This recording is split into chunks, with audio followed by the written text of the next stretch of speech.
video games as a way to escape from the grind of our day-to-day lives. But in 2000, California-based developer Maxis released a game entirely focused on just that: the micromanagement of someone's life as they do chores, go to work, and make friends.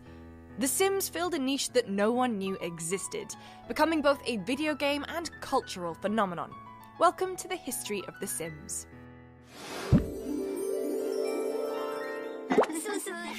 It was while designing islands for his first game, Raid on Bungling Bay, that Will Wright realized that he was having more fun creating the world that he was going to blow up than actually blowing it up. Wright wondered what it would be like to breathe life into this world, and began to read up on urban planning. He became inspired by the works of J. Wright Forrester, who argued that a computer simulation could carry out urban planning more rationally and efficiently than a human ever could, and also the works of John Conway, who created a biological simulation called the Game of Life, which showed that with just a few simple mathematical rules, cells could live, die, or even multiply. After the release of Bungling Bay, Wright continued to tinker with the game's level editor. He would tweak variables and add in elements like traffic and ecosystem and people, and watch as the simulated city grew and changed over time in response. He would read more into urban planning, and put the new theories he studied into practice by coding them straight into his simulator. This side project would eventually become SimCity. While Wright was confident that he'd made a unique entertainment experience, others weren't convinced. SimCity could neither be won or lost in the traditional sense. There were no cinematics, for example. Broderbund, who had originally agreed to publish it, were confused, asking Wright, "How are you going to make this a game?"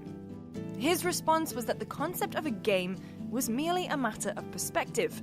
Wright felt that SimCity was a mellow and creative experience, like playing with a train set or a dollhouse. Because the game didn't explicitly tell the player what success was, it meant that they were free to define it for themselves. Still unconvinced, Broderbund declined to publish SimCity. Wright ended up shelving the project, believing that it would never see the light of day. But a chance encounter with an entrepreneur named Jeff Braun would solve all of his problems. Braun, who had been looking to break into the video game industry, loved the project, and together they founded a company called Maxis to publish SimCity in 1989. After a slow start, the game's popularity began to grow. By 1992, it had sold 1 million copies and was being lauded by critics and fans alike. It won countless awards and was even used in urban planning and political science classes. Realizing they'd struck a chord with the public with hobby-style games, Maxis continued to release Sim titles throughout the 90s, including Sim Earth and Sim Ant, as well as sequels to SimCity. All the while, an idea had been percolating in Wright's mind for a new game. One day, while playing with his daughter, he wondered about creating a virtual dollhouse that would appeal to adults as much as it would to children. A personal tragedy would add another dimension to this idea. In 1991, the Wright family lost their home in a fire. As they began the process of replacing their belongings, Wright wondered why people bought things. In particular, whether they thought buying things would fulfill their wants and needs enough to make them happy. But in order to fill a virtual dollhouse with things, he had to design and build one first. During his research for the original SimCity, he'd made an interesting discovery.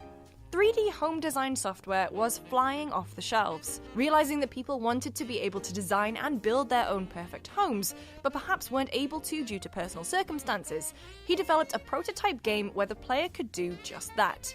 But that wasn't quite enough to be a game. Wright believed that he needed a way to somehow score the houses that had been built and furnished. A theory of architecture discussed by Christopher Alexander in his book A Pattern Language put forward the idea that the value of architecture could be measured by the happiness of the people who live in it.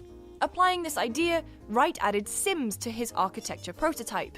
These virtual people would live in the house that you'd built and give you feedback on its design. But after working on Sim Ant, a game that simulated the behavior of an ant colony, Wright realized that these Sims could be much more sophisticated and play a bigger role than just house critics. He became interested in time management, realizing that in real life, there's a whole layer of tactical and strategic forethought that goes into our everyday behaviors.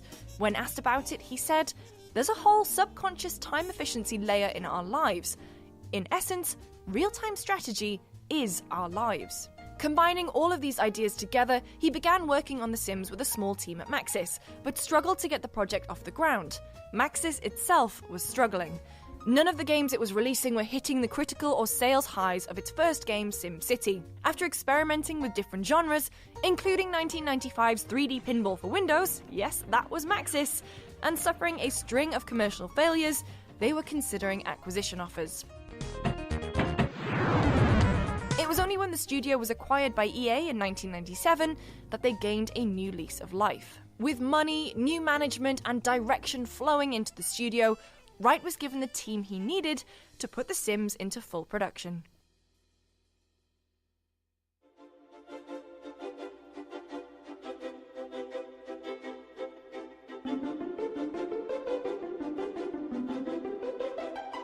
In February 2000, The Sims released on PC.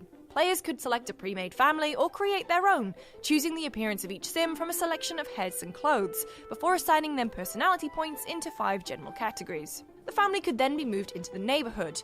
With their starting account balance of 20,000 simoleons, they could purchase an empty lot or a pre-built and furnished home.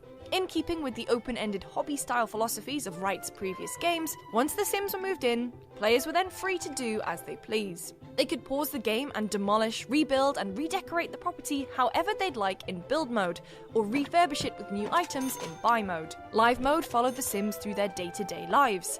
While they did have some element of free will, for example, they could go to the bathroom if they needed to, or would socialise with those nearby, players could, if they wanted to, turn that off and control every aspect of their lives.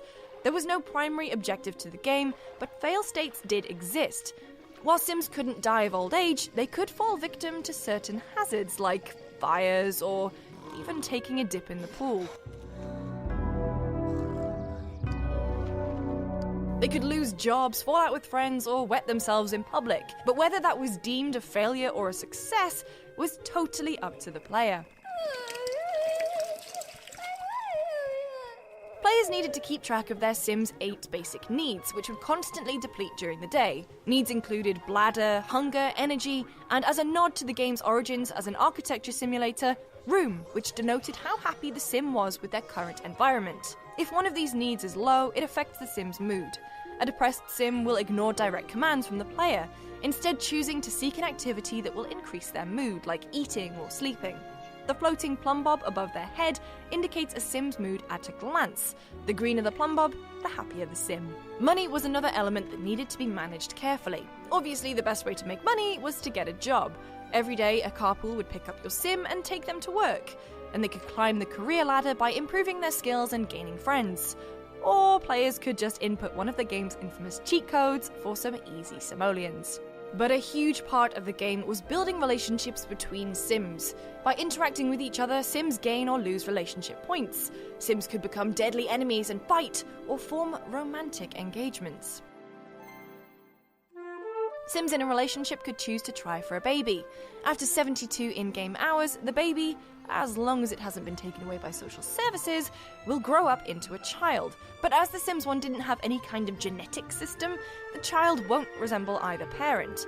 The Sims also lacked a real concept of time. I'm not referring to the amount of time that players would sink into it, but the fact that there were no days of the week and that Sims didn't age. The Sims was full of wacky motifs that would become franchise mainstays, like the ups and downs of the Goth family and the llama, which would appear in all other Sim games in some shape or form. Another unusual aspect of the game was that the Sims spoke their own unique language, Simlish. Wright was afraid that having them speak English would become extremely repetitive to players, and also it would be expensive to localize and record all of that dialogue for different countries. So Wright reused an idea from Simcopter. He enlisted voice actors who specialised in improv to come up with a gibberish language. Not only would players be less likely to remember the phrases and become tired of them on repeated listenings, the gibberish could be open to interpretation, further allowing players to tell their own stories with the game. Oh, a Fred cow is a blue banana. Critics and fans praised the open-endedness of The Sims, and it immediately became a bestseller. In just 2 years, it overtook Myst to become the top-selling PC game of all time. While Wright thought that the game would have a broad appeal, he vastly underestimated how popular it would be with women. In a 2005 interview, Wright said, "I thought the game would have a broad appeal, but didn't realise it would be as big as it has become. Half the players have been female. They play it for a lot longer too. It is more of a hobby." A huge part of The Sims' success and longevity came from how the game specifically geared itself towards building and nourishing a community. According to Wright, The Sims could have actually released a year early, but he had been fascinated by the community that had been built up around id Software's Quake. In particular, the amount of time and effort players were pouring into creating their own levels and keeping the game alive long after it had shipped. When Maxis began working on The Sims in earnest, Wright wanted to encourage this kind of relationship between the game and its players. So Maxis spent time ensuring that the community could easily create and add their own objects to the game. They also provided tools to help users share what they'd created with other players, including a storytelling tool where players could take in-game screenshots and write a story with them. This website was known as The Sims Exchange. In order to capitalize on the massive success of The Sims and to satisfy a player base that was crying out for more content, Maxis began to release themed expansion packs. These packs would periodically introduce a variety of new objects, architectural styles, and even new gameplay mechanics for a lower price than the full game. They allowed Maxis to experiment with new ideas at a relatively low cost and kept interest in The Sims high. The first, Live Enlarge, released just 6 months after the base game. The game's one neighborhood was expanded to 5. New NPCs who would become series mainstays such as Sunny the Tragic Clown and the Grim Reaper were added, as well as new careers, architectural styles, and twice as many objects. It also enabled 2 Sims in a romantic relationship to actively try for a baby in the Vibromatic Heart Bed. Live Enlarge was incredibly popular. Almost 50% of players who owned the base game bought it, an unheard of sales figure for an expansion. 8 months after Live Enlarge, House Party followed. Now, Sims could already throw parties, but this new expansion added party-related items like buffet tables, a light-up dance floor, and even TV host Drew Carey, who would come to your party if it was really popping off. In late 2001, Hot Date gave Sims more freedom and more than 40 new social interactions. Sims were no longer tethered to their home lots. They could call a cab, pick up a date, and visit the brand new downtown area. Vacation meant that Sims could really get out of town, either with family members or friends, to go on holiday to a beachside resort, a forest, or a snowy mountaintop.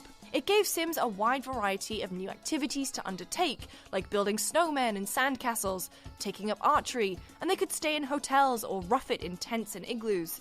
Unleashed added several major features to the game and proved immensely popular with fans. Families could now adopt 4-legged friends, and while you couldn't control or micromanage every aspect of their lives, your Sims could take care of them and train them. The original 10-lot neighborhoods were expanded to accommodate 40 lots, including community lots, pet stores, and gardening centers, all together on the same screen. Sims could also live off the land, growing crops in their back gardens, and could take their goods to sell at market. With Superstar, your Sims could pack in the daily grind and try and make it big as either a model, rock star, or actor in Studio Town, and you could follow them there. Your Sims could win awards, dodge paparazzi, and strut their stuff in front of a wide variety of celebrity cameo Sims, including Avril Lavigne, Marilyn Monroe, and Jon Bon Jovi. The Sims' 7th and final expansion pack, Making Magic, released in October 2003 and introduced magic into your Sims' lives. By collecting ingredients and reading the family spellbook, Sims could cast spells and charms, and even own a dragon as a pet. If you owned Superstar, you could cast a charm to immediately make yourself an A-lister, or if Unleashed was installed, turn your fairy friend into a Sim.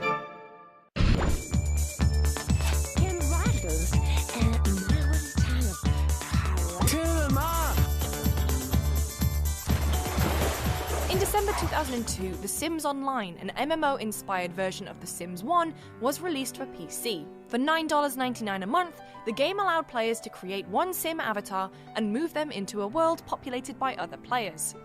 Will Wright described the game as kind of Darwinian, who can build the coolest place that the others want to hang out in. He was interested in the emerging social constructs and observing players as they formed guilds. In fact, there was even a Sims Online mafia, complete with its own godfather, who turned out to be the woman who managed the housekeeping staff at the Bellagio Hotel and Casino in Las Vegas. But The Sims Online didn't stack up against the original game. There was no way to make custom content, a huge thing in The Sims, and a key feature in the game's biggest competitor, Second Life. Despite playing with thousands of other real people, players would be found frantically trying to build their skills, then actually interact with